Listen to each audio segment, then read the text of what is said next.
Assalamualaikum warahmatullahi wabarakatuh. Segenap saudaraku warga Perserikatan, salah satu ruhnya Muhammadiyah adalah pengajian. Jadi pengajian merupakan basis pengembangan Muhammadiyah, karena di pengajianlah kita bisa mendapatkan ilmu, bertukar informasi dan pengalaman, dan juga kita bisa menggalang kekuatan segenap warga Muhammadiyah untuk meningkatkan ekonomi umat, edukasi, pendidikan, dan juga untuk bisa semakin menguatkan dakwah Muhammadiyah. Ayo kita majukan Muhammadiyah dengan menyebarkan risalah Islam berkemajuan. Ayo dukung terus channel grup pengajian Muhammadiyah 2. Alhamdulillahirabbil alamin, wassalatu wassalam ala asrafil anbiya'i wal mursalin wa ala alihi wa sahbihi ajma'in, amma ba'd. Yang saya hormati pimpinan daerah Muhammadiyah, yang saya hormati pimpinan cabang Muhammadiyah Limbung, yang saya hormati pimpinan ranting, segenap pengurus, warga dan simpatisan Muhammadiyah. Saya sungguh sangat senang pada pagi hari ini dapat hadir di sini. Saya gembira melihat orang-orang yang hadir. Pimpinan cabang tadi mengatakan bahwa dari kurang lebih 500 pengurus yang hadir tidak sejumlah itu. Tidak apa-apa Pak Ketua, memang kita membutuhkan jumlah, tapi di Perserikatan jumlah itu adalah urutan kesekian. Yang pertama adalah biar sedikit tapi bisa menggerakkan, bisa mewarnai, itu jauh lebih penting. Dan dalam sejarah Islam betapa banyak peperangan yang dimenangkan oleh jumlah pasukan yang lebih sedikit dibandingkan dengan jumlah musuh yang lebih banyak. Yang hadir di sini juga bukan orang sembarangan. Ada partner saya di pimpinan wilayah, Ustadz Den Nabah sering saya panggilkan. Ada senior saya Haji Bantang. Sekaligus ada junior saya Ustadz Amrullah Sibali dan orang tua saya. Saya selama ini lebih dikenal sebagai kader kultural, kader umat. Di Muhammadiyah saya memang ditugaskan sebagai kader umat. Sehingga selama kurang lebih 30 tahun saya berdakwah lintas ormas, lintas majelis di berbagai daerah. Karena memang saya sebagai kader umat yang menerobos batas-batas ormas, saya berdakwah di sana, dan banyak yang tidak mengenal bahwa saya adalah kader dan warga Perserikatan. Saya adalah murid langsung dari almarhum Kiai Haji Malik Gasing di Takalar. Saya dikader di IPM dan Pemuda Muhammadiyah. Saya dikader di IMM. Sehingga 2 periode terakhir, saya bukan lagi sebagai kader kultural, tapi juga dilibatkan sebagai kader struktural Perserikatan. Periode kemarin saya diamanahkan sebagai wakil ketua Majelis Tablik. Dan periode ini tidak tanggung-tanggung saya diberikan 2 amanah oleh pimpinan wilayah sebagai ketua lembaga dakwah komunitas dan sebagai ketua Dewan Pembina Lembaga Pembinaan Haji Umroh pimpinan wilayah Muhammadiyah. Saya sungguh sangat senang, sangat gembira. Pada pagi hari ini saya diamanahkan untuk membawakan materi. Di luar sana saya lebih dikenal dengan tagline saya, semua bisa bahagia.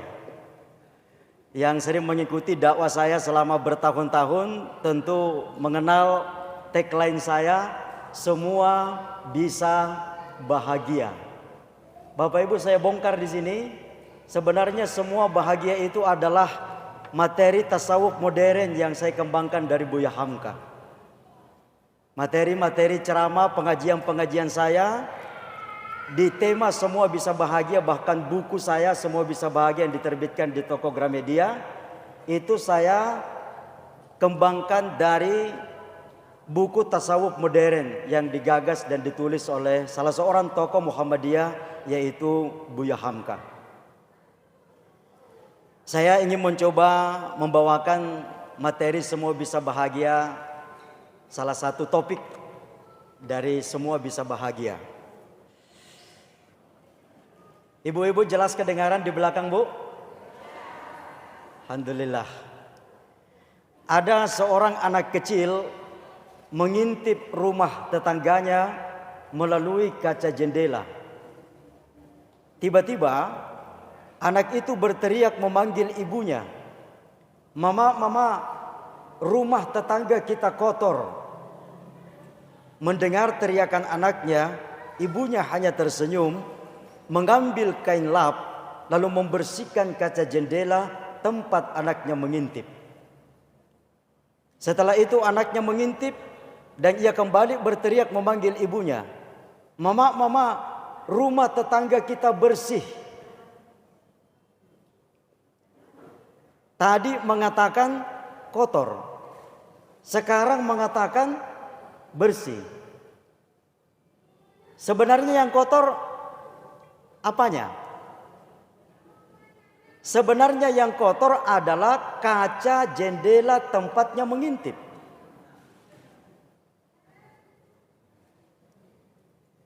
Banyak orang di antara kita memandang kehidupan ini penuh dengan tragedi, penuh dengan masalah, penuh dengan kesulitan, penuh dengan ketidakberuntungan, karena jendela tempat ia memandang kehidupan yang kotor. Sebenarnya kehidupan baik-baik saja. Pak, saya mau tanya Ki, kehidupan Indonesia saat ini baik-baik saja atau sedang tidak baik-baik saja?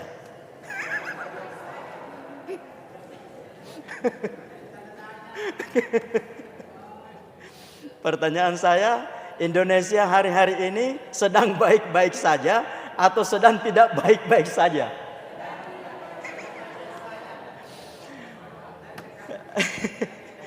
Tapi bukan itu yang saya maksudkan dalam ceramah saya ini. Banyak orang memandang kehidupan ini penuh dengan kesialan, penuh dengan tragedi, penuh dengan masalah, karena jendela tempat ia memandang kehidupan yang kotor. Sebenarnya kehidupan baik-baik saja, tetapi jendela tempat memandang kehidupan yang kotor, sehingga semua yang dilihat di luar dirinya itu menjadi kotor. Ibu bapak, mohon perhatiannya. Jendela tempat memandang kehidupan itulah yang disebut dengan mindset atau pola pikir. Ibu, halo ibu-ibu. Ibu bisa lihat tangan kanan saya di depan? Bisa? Saya mohon ibu-ibu memikirkan di tangan kanan saya ini saya sedang memegang mangga muda. Apa Bu? Mangga muda. Saya mohon ibu-ibu memikirkan mangga muda yang ada di tangan kanan saya ini saya kupas pakai pisau. Setelah saya kupas saya iris-iris. Setelah saya iris-iris saya taburi garam. Kira-kira ni amat ti ilorok nariboko? Ada? Oh banyak. Kalau tadi ibu-ibu saya minta memikirkan mangga muda, sekarang bapak-bapak di depan saya minta memikirkan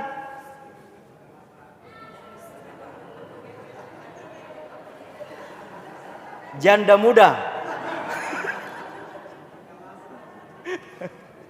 Kalau begitu tidak usah diteruskan. Ibu-ibu tadi yang ngiler saya sebutkan dan minta memikirkan mangga muda, mangganya ada atau tidak ada? Kok bisa ngiler?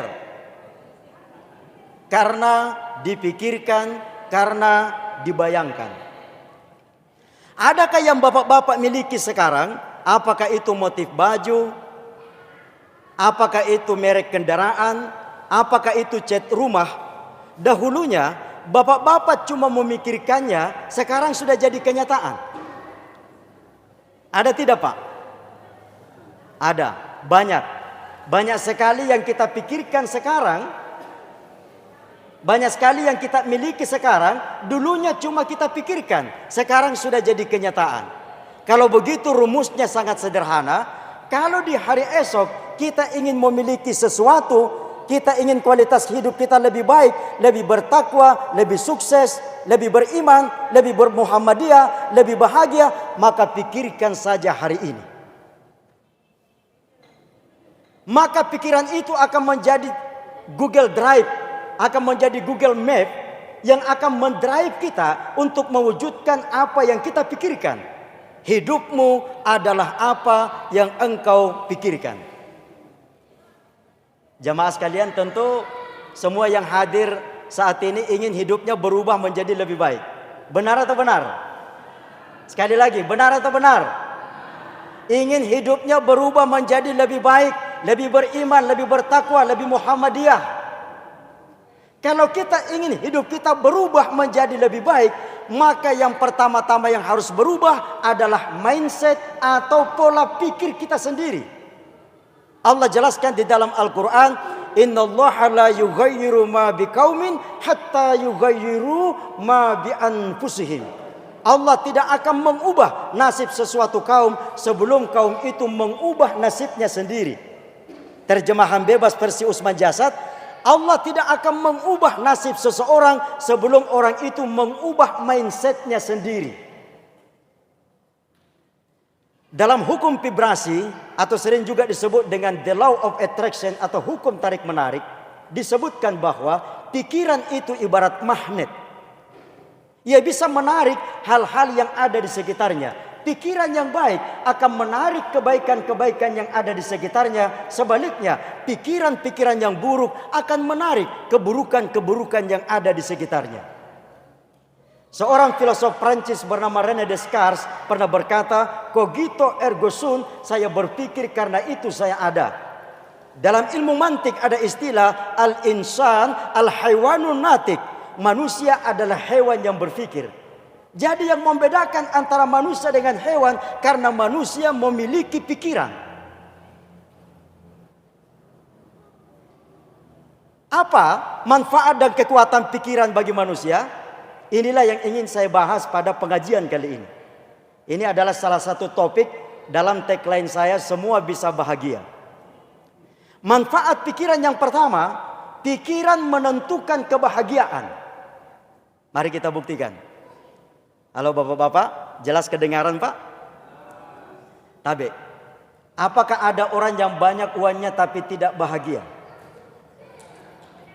Ada tidak pak? Ada. Ada orang yang banyak uangnya tapi tidak bahagia. Sedikit atau banyak? Banyak. Banyak orang yang banyak uangnya tapi tidak bahagia. Yang tidak bahagia karena tidak banyak uangnya lebih banyak lagi.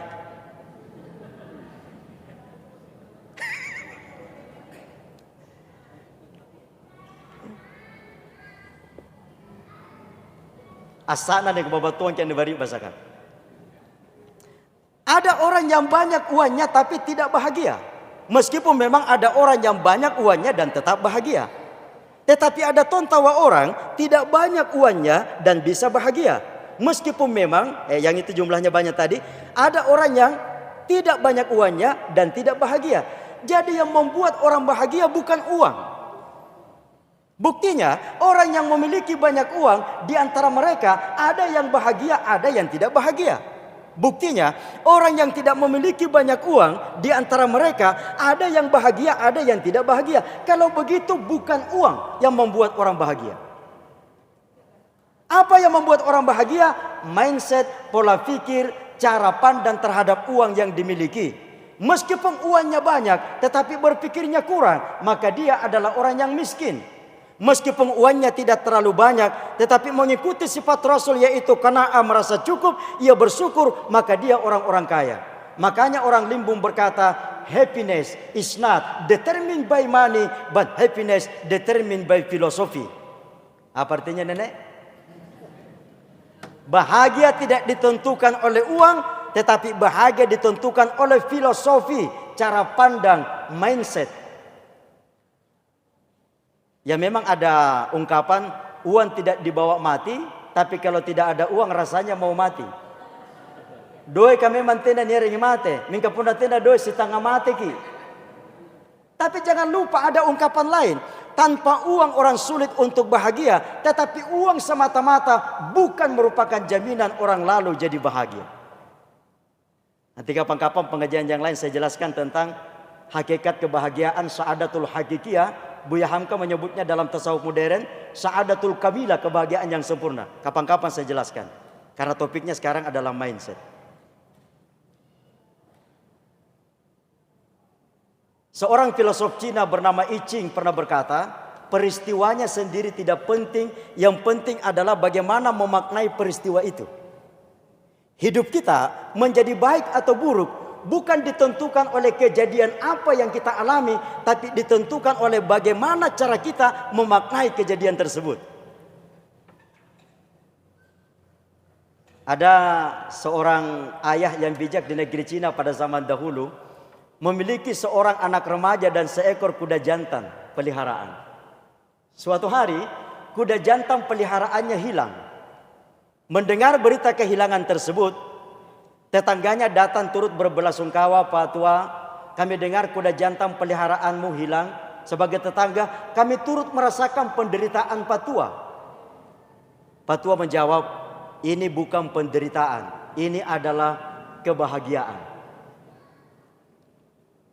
Dan benar, beberapa waktu kemudian, kudanya yang hilang itu kembali dari negeri Mongolia dan membawa seekor kuda jantan lagi yang lain.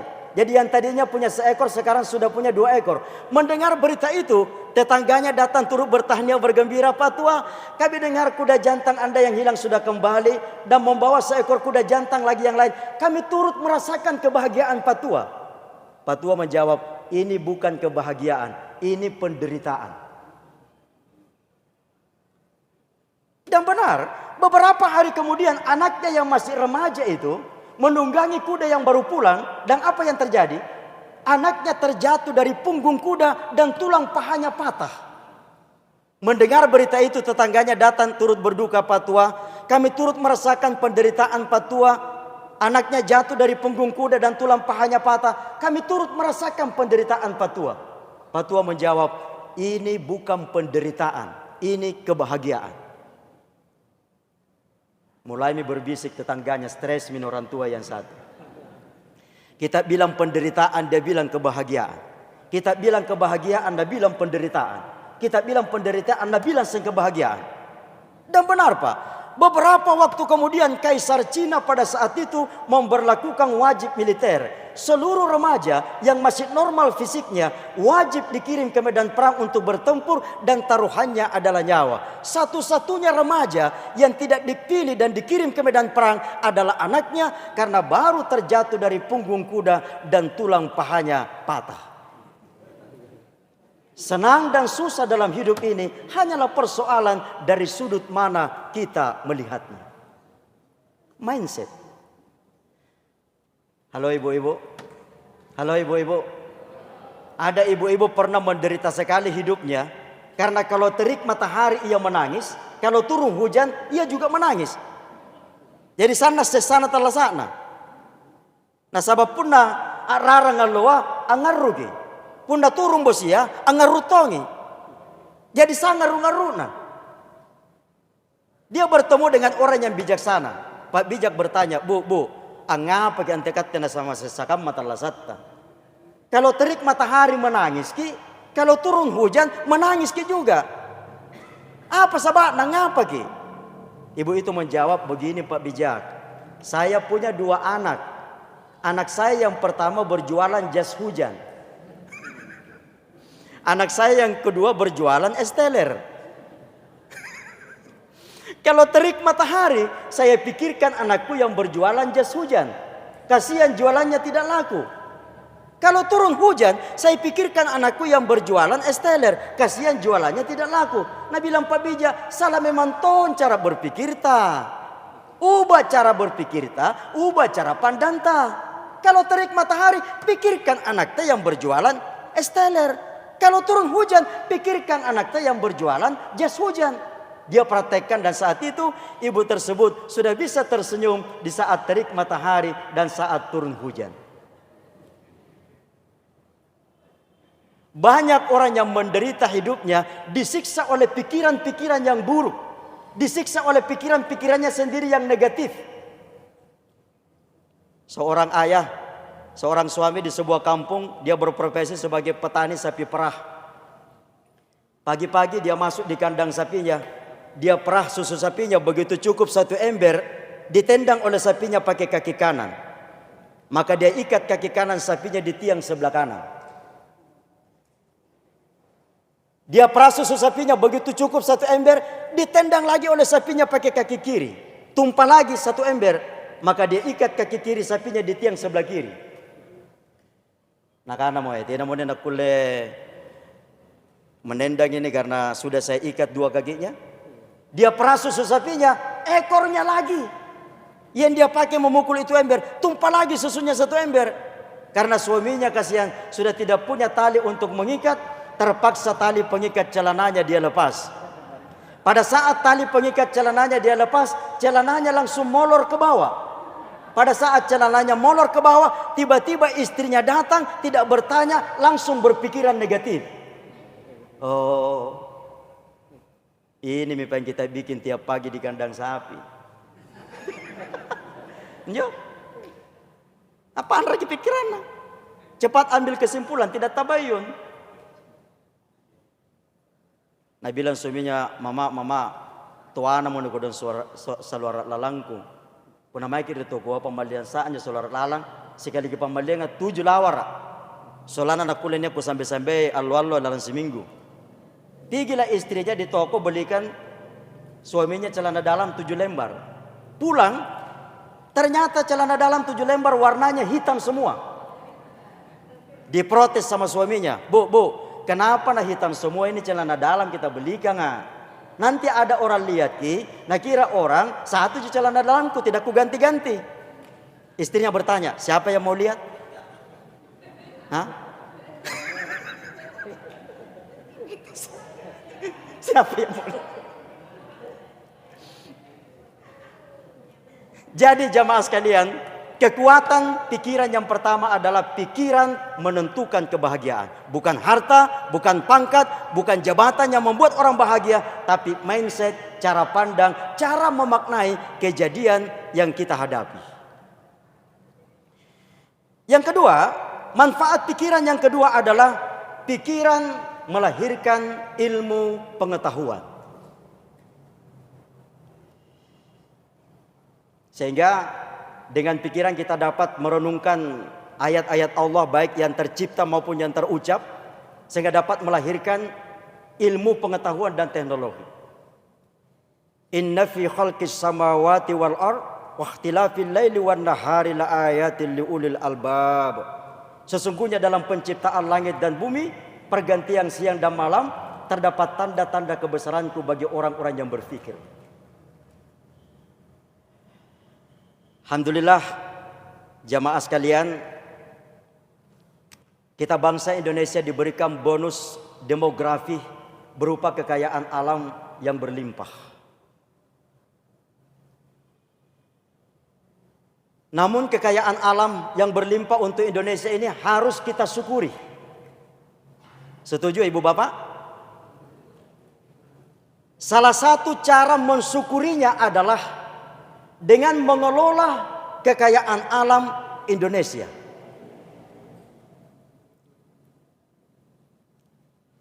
Salah satu cara mensyukurinya adalah mengelola sumber daya alam, karena manusia diamanahkan oleh Allah sebagai khalifah di muka bumi, yang salah satu tugasnya adalah mengelola sumber daya alam, termasuk kekayaan alam Indonesia sebagai bonus demografi geografi yang diberikan oleh Allah kepada kita bangsa Indonesia.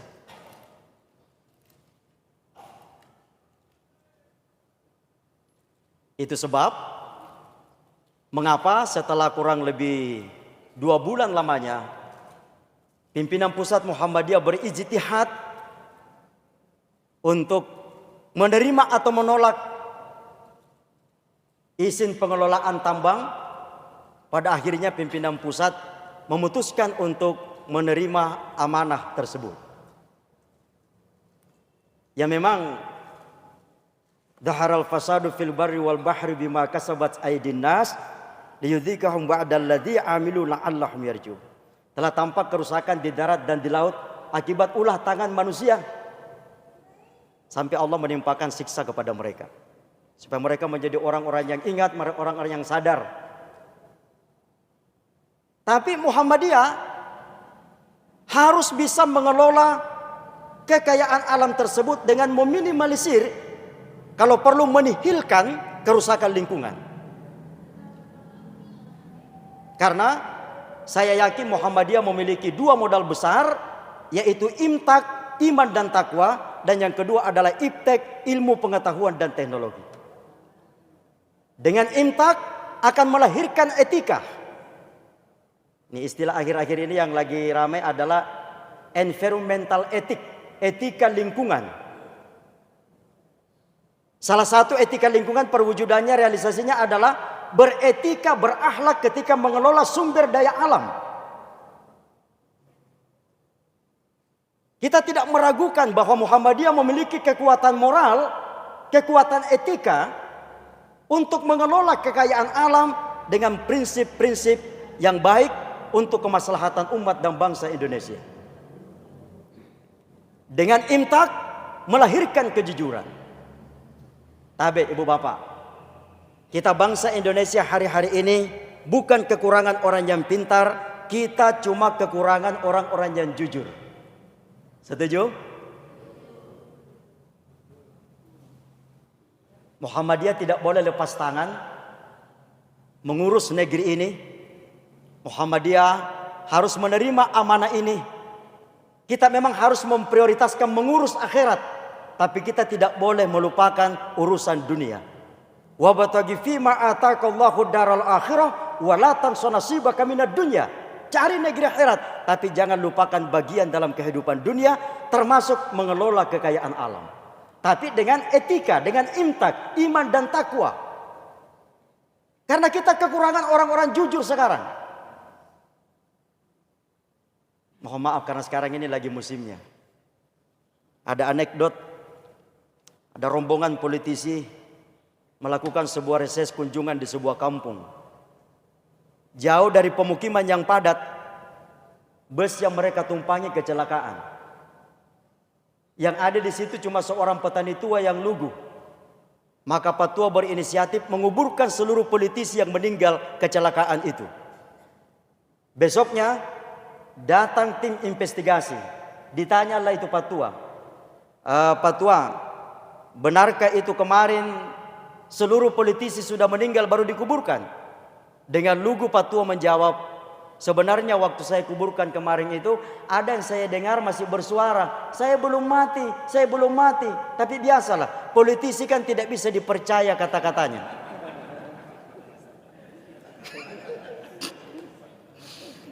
Jadi yang ngapain kau banget lagi. Anekdot lain, ada seorang ayah yang sudah capek dibohongi oleh anaknya. Anaknya tiap hari pulang telat dari sekolah. Lalu ayahnya berinisiatif membeli sebuah robot, namanya robot kebohongan. Kelebihannya ini robot kebohongan, dia bisa deteksi orang yang berbicara bohong di sekitarnya. Kalau ada orang berbicara tidak sesuai fakta, tidak jujur di dekat robot itu, maka robot itu langsung bereaksi dengan menempeleng orang itu. Jadi kalau orang itu ditempeleng berarti orang itu berkata bohong. Dia bawa lah pulang robot itu ke rumahnya, dia bilang sangga mau tina mana pulang ubal-ubalai.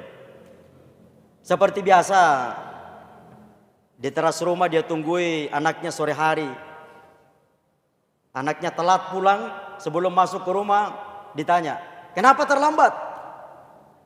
Oh maaf Pak, saya terlambat gara-gara saya belajar kelompok. Robotnya langsung bereaksi, dia tempeleng itu anak. Pak, pak. Pasti balik-balik kok. Pasti kau tidak dari belajar kelompok. Oh iya Pak, saya dari rumahnya temanku. Dia bilang begitu, bicara jujur kok. Nah tempeleng ke robot kalau kau berbohong. Nah tahu kini, nah deteksi. Kau punya detak jantung kalau berbohong, ada deteksi ini robot, dia beraksi, dia tempelin kau. Apa kau kerja di rumahmu? Di rumahnya temanmu? Dia bilang mengerjakan PR. Robotnya bereaksi, dia tempelin lagi anaknya. Pak, pak. Pasti balik-balik kok. Jujur, dia bilangnya di rumahnya temanku saya belajar merokok. Langsung ngamentin bapak nalar. Dasar anak nakal, masih kecil seperti ini sudah merokok. Contoh ini bapakmu. Bapakmu waktu masih kecil seperti ini tidak pernah merokok. Robotnya berbalik menempelin bapaknya. Pak, pak.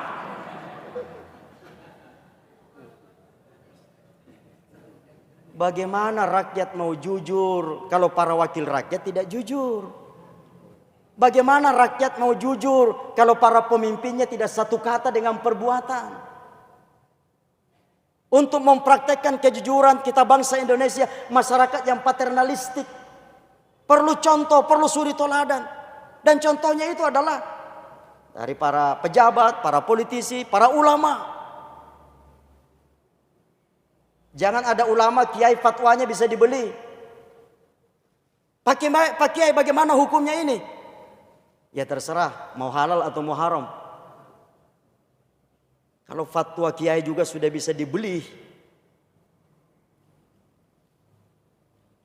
benteng pertahanan terakhir kita Muhammadiyah dibesarkan dengan basis pengajian. Sehingga betul kata Ustadz Denaba tadi, pimpinan wilayah, pimpinan daerah, pimpinan cabang, pimpinan ranting itu adalah badannya. Ruhnya, nyawanya adalah pengajian. Dan kita tidak perlu bersedih kalau yang hadir pengajian saat ini sekian. Kalau ruh ini, nyawa ini menjadi kuat, bertenaga, berenergi, insya Allah akan menularkan energi-energi positif bagi orang-orang di sekitarnya. Tutu ni kalak biriku ngaseng kami atau pasari batangku neka hadiri. Karena itu kita kelola kekayaan alam dengan dasar imtak, iman dan takwa. Kalau tadi adinda saya Ustadz Amirullah Sibali membacakan wasari'u ila maghfiratin min rabbikum wa jannah arduhas samawati wal ard uiddat lil muttaqin alladzina yunfiquna fis sarra'i wad dharra wal kadhiminal ghaidh wal 'afina 'anil nas wallahu yuhibbul muhsinin. Bersegeralah kamu kepada ampunan dari Tuhanmu dan surga yang luasnya seluas langit dan bumi, yang diperuntukkan bagi orang-orang yang bertakwa, yaitu orang yang mampu mengendalikan amarah. Kapan-kapan saya bahas. Orang yang mampu memaafkan sesama manusia kesalahan orang lain, nanti juga kapan-kapan saya bahas. Dan Allah menyukai orang-orang yang berbuat baik. Jadi salah satu orang yang dipanggil, ciri orang yang dipanggil oleh Allah masuk ke dalam surga adalah orang yang berbuat baik. Salah satu implementasi berbuat baik adalah mengelola kekayaan alam dengan imtak, iman dan takwa yang dipadukan dengan iptek. Kenapa perlu iptek? Ini yang akan saya bahas pada poin terakhir. Kekuatan pikiran yang ketiga adalah pikiran melahirkan kekayaan. Seorang ilmuwan bernama Napoleon Hill dalam bukunya berjudul Think and Grow Rich, Pikiran dan Pengembangan Kekayaan, menjelaskan bahwa ada korelasi antara pikiran dengan kekayaan. Ada hubungan antara pikiran dengan kekayaan. Apa hubungannya? Pikiran melahirkan kreativitas, kreativitas melahirkan kekayaan. Itu sebab dalam dunia bisnis ada slogan marketing without creativity is bullshit. Pemasaran tanpa kreativitas adalah omong kosong. Majalah Forbes mengumumkan orang terkaya di dunia saat ini adalah pertama adalah Bill Gates. Bill Gates kaya bukan karena tambang batu bara, tapi karena pikiran yang melahirkan kreativitas berupa Microsoft. Orang terkaya yang lain versi majalah Forbes adalah Mark Zuckerberg. Mark Zuckerberg kaya bukan karena kekayaan alam, tapi karena pikiran yang kreatif yang melahirkan aplikasi berupa Facebook. Ada penjual sayur masuk ke sebuah komplek perumahan. Dia cari ide kreatif bagaimana supaya dagangannya laku. Begitu masuk ke komplek perumahan, dia langsung berteriak dengan suara yang lantang, "Tolong, tolong, tolong." Dalam sekejap banyak orang datang bertanya, ada apa, ada apa? Dengan tenang ia menjawab, lihatlah ada macam-macam, ada toge, ada kacang, ada labu. Cara dikitahu. Ada 2 burung perkutut. Perkutut pertama pintar menyanyi, perkutut kedua tidak pintar menyanyi. Datang pembeli bertanya, berapa ini harganya perkutut yang pintar menyanyi? Mahal kalau itu pak. Berapa? 5 juta. Nah maka jalakam mah. Cara dikit kilong. Nah karena pembalina, yang mau nepain perkutut makaruaya. Yang tidak pintar ke menyanyi, dari tadi diam-diam saja. Berapa kalau yang ini? Oh kalau yang itu pas 10 juta. Kenapa lebih mahal? Nah tidak pintar menyanyi. Nah bilang penjualnya, bapak harus tahu. Itu lagu yang dinyanyikan oleh perkutut pertama, hasil ciptaan perkutut kedua. Jadi memang senang tapi pencipta lagu. Itu perkutut pertama bayar royalti setiap bulan kepada perkutut kedua. Jadi kacarat dekan, hak intelektual. Ada 3 ruko berjejer dengan jualan yang sama. Hari pertama, ruko sebelah kanan, dia pasang baliho di depan rukonya. Apa tulisannya? Diskon 75%. Pemilik ruko bagian tengah, nakanela langati nama ate meja. Antama ngasih meja pembelian. Hari kedua, ruko sebelah kiri pasang juga baliho di depan rukonya. Apa tulisannya? Beli 1 dapat 2. Mate meja. Antama ngasih pembelian. Untung pemilik ruko bagian tengah rajin sholat lail dan sholat duha. Idenya lebih kreatif. Hari ketiga dia pasang baliho di depan rukonya. Apa tulisannya? Mau dapatkan diskon 75% dan beli 1 dapat 2. Inilah pintu masuk satu-satunya. Cara dekan entah mangas kan. Jadi cara dekan. Saya yakin dengan 2 sayap yang dimiliki oleh Muhammadiyah, imtak, iman dan takwa tidak kita ragukan. Sayap yang kedua, iptek, ilmu pengetahuan dan teknologi. Resources Muhammadiyah luar biasa, perguruan tingginya banyak. Insya Allah bisa mengelola alam Indonesia dengan penuh kreativitas, sehingga Indonesia menjadi bangsa yang produktif, bangsa yang kreatif. Mohon maaf saya agak ilmiah sedikit. Ibnu Khaldun dalam kitabnya yang sangat terkenal berjudul Muqaddimah menjelaskan bahwa peradaban bangsa-bangsa di dunia selalu memiliki masa-masa awal, masa glory, masa kejayaan, tetapi kemudian ia runtuh.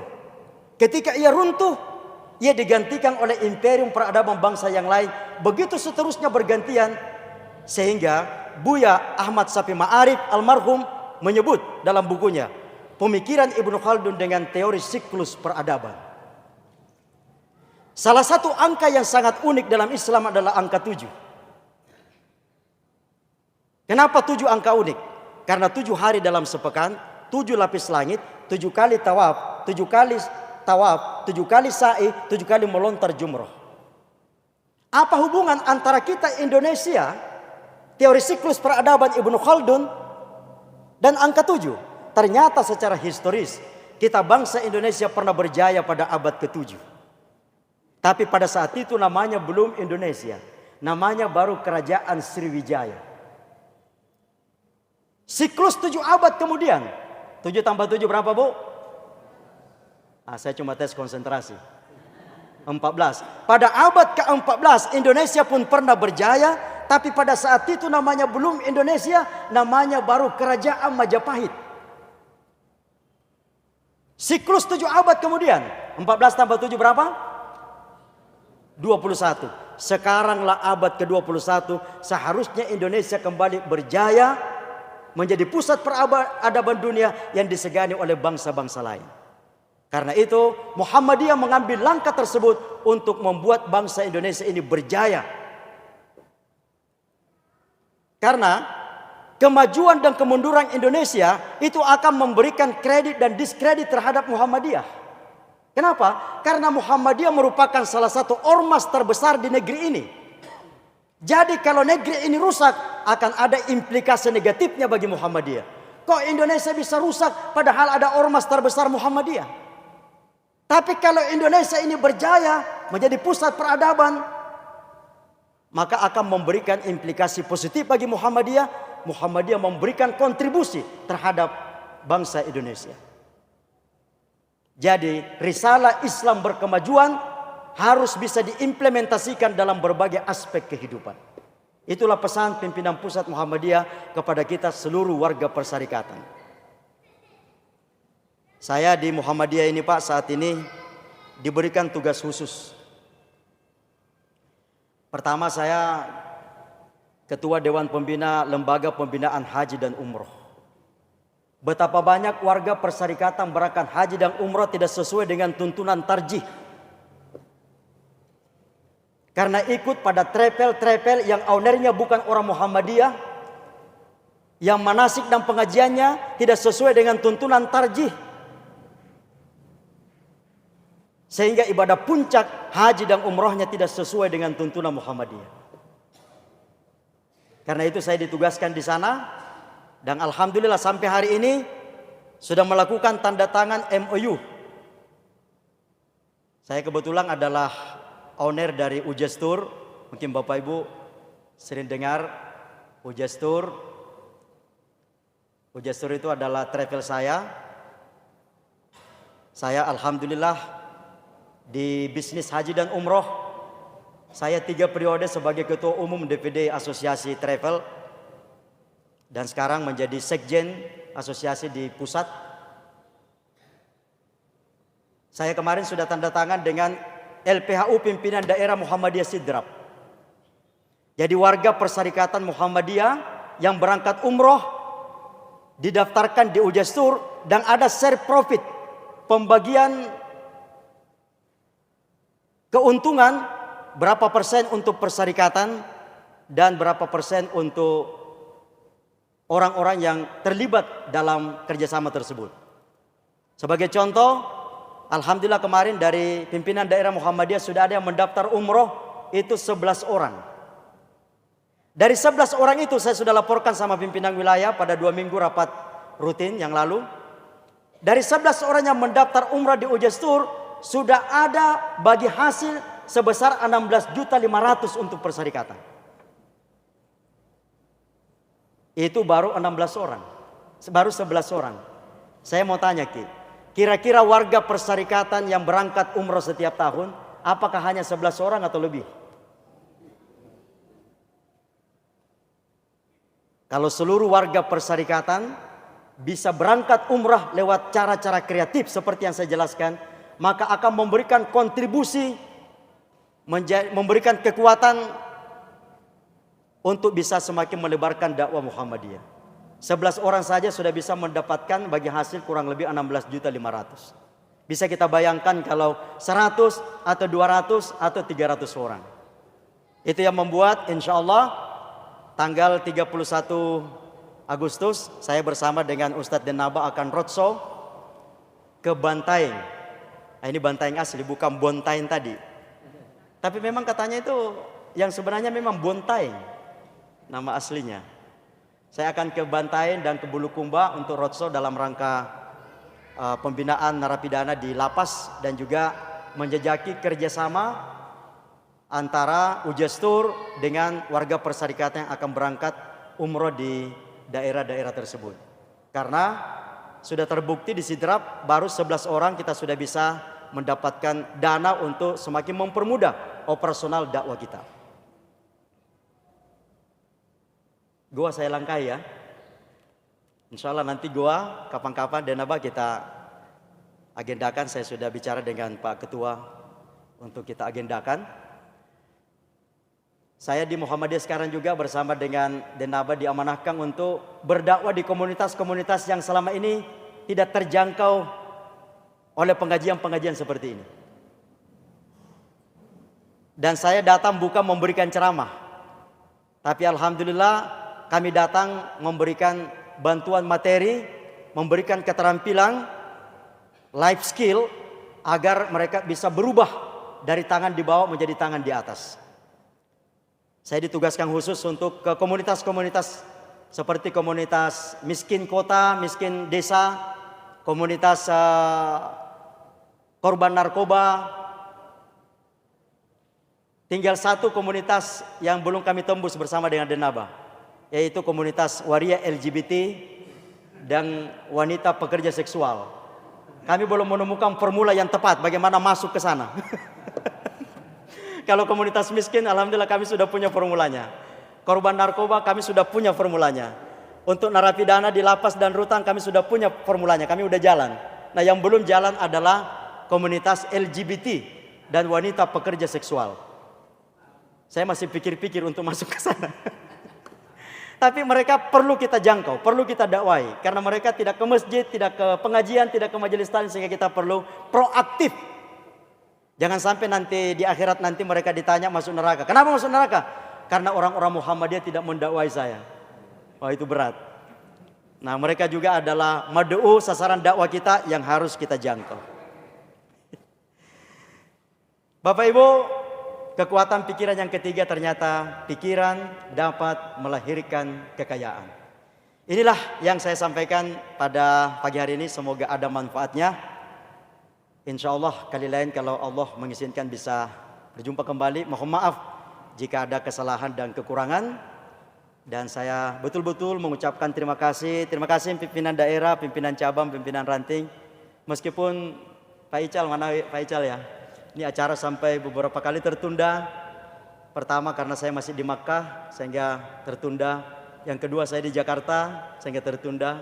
Yang ketiga saya di Jogja sehingga tertunda. Dan hari ini alhamdulillah bisa terlaksana meskipun saya mengorbankan satu acara. Karena pimpinan wilayah dalam hal ini Majelis Ekonomi Prof. Mustari Bosra meminta saya untuk hadir dan memberikan juga acara di penutupan MIF Makassar Islamic Fair. Tapi saya lebih memilih ke Limbung karena sudah 3 kali tertunda. Sudah 3 kali tertunda. Sebenarnya di MIF juga sudah 3 kali tertunda. Pertama saya mau dipasangkan sama Inara Rusli. Diubah saya pasangan sama Dewi Yul. Kemudian ditunda lagi. Sekarang saya yang membatalkan, saya lebih memilih ke Limbung. Dan saya izin sama pimpinan wilayah, sesudah acara di Limbung saya balik ke sana. Mudah-mudahan saya bisa dapat acara penutupan karena Ujastur diminta untuk menyumbang 1 umrah gratis di acara Muhammadiyah di sana. Dan saya sudah lakukan, dan bukan hanya kali ini Ujastur menyumbang umrah gratis bagi warga persyarikatan. Tapi di beberapa momen dan event Ujastur telah berkontribusi memberangkatkan beberapa warga persyarikatan secara gratis ke Tanah Suci. Insya Allah kalau pola kerjasama tadi itu insya Allah bisa berjalan karena per 15 orang pendaftar itu ada free 1 orang. Jadi kalau dari pimpinan daerah ada 15 orang didaftarkan umroh di Ujastur itu free 1 orang. 1 orangnya terserah diserahkan kepada pimpinan daerah siapa yang diutus, karena kita merancang perjalanan umrah itu kita rancang sebagai Baitul Arqam. Jadi sambil perjalanan umrah sambil Baitul Arqam, sehingga yang warga non Muhammadiyah bisa mengenal Muhammadiyah dan warga Muhammadiyah bisa semakin Muhammadiyah, semakin Muhammadiyin dan semakin bisa beribadah sesuai dengan tuntunan tarji. Itu sebenarnya tujuan utamanya.